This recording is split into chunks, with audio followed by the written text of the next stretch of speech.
Imagine a place where the sun barely touches your skin, where silence isn't just an absence of sound, but a deafening presence. This isn't a dystopian novel. This is reality for the prisoners of the world's most secure penitentiary. Inside these walls, humanity is stripped to its core. What does it take to survive? And at what cost?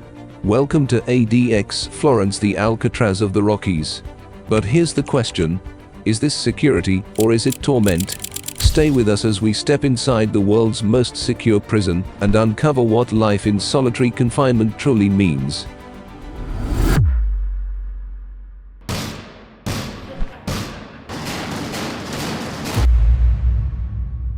Nestled in the remote mountains of Colorado, ADX Florence is a maximum security prison designed to contain the nation's most dangerous criminals.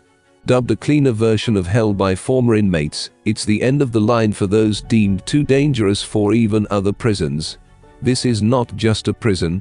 This is a fortress where time itself feels like the enemy. But why does such a place exist? Here, the prisoners are not just serving time. They're vanishing from society. For some, this is justice. For others, it's inhumane. Each cell measures just 7 by 12 feet. A thin mattress on a concrete slab serves as a bed. Meals are slid through a small slot in the door.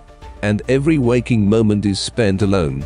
There is no physical contact, no communal dining, no recreation with other inmates. For most prisoners, the only respite is an hour outside in a concrete yard, if you can even call it outside. Psychologists call this extreme isolation. Its effects are devastating: hallucinations, paranoia, and a deteriorating sense of reality. Some prisoners begin talking to the walls just to hear another voice.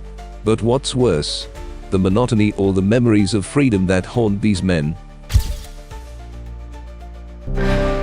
Inside ADX Florence, you'll find some of the most infamous names in modern history.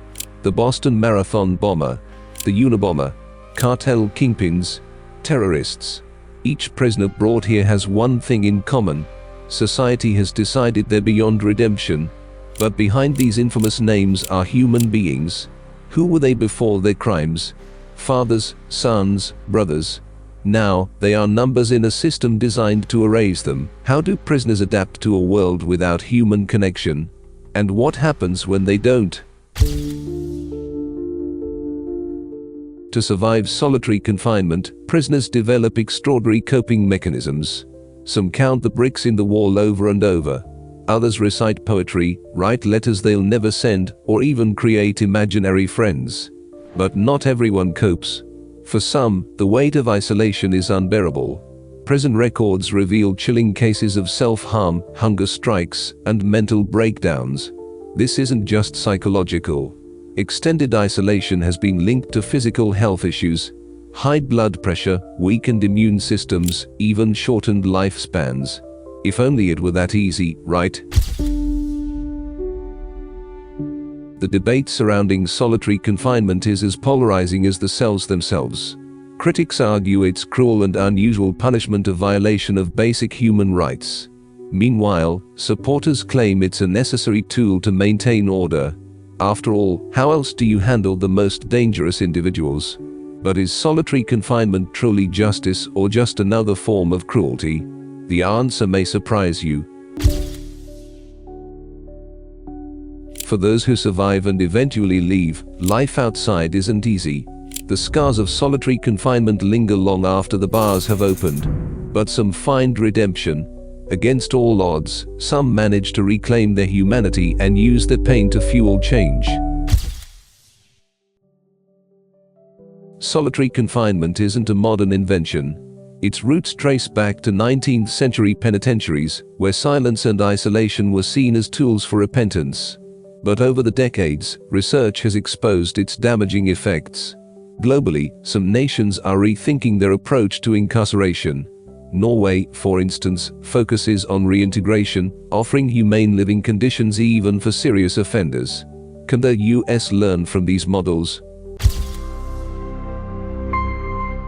As the sun sets over ADX Florence, one question remains. What does this fortress say about us as a society?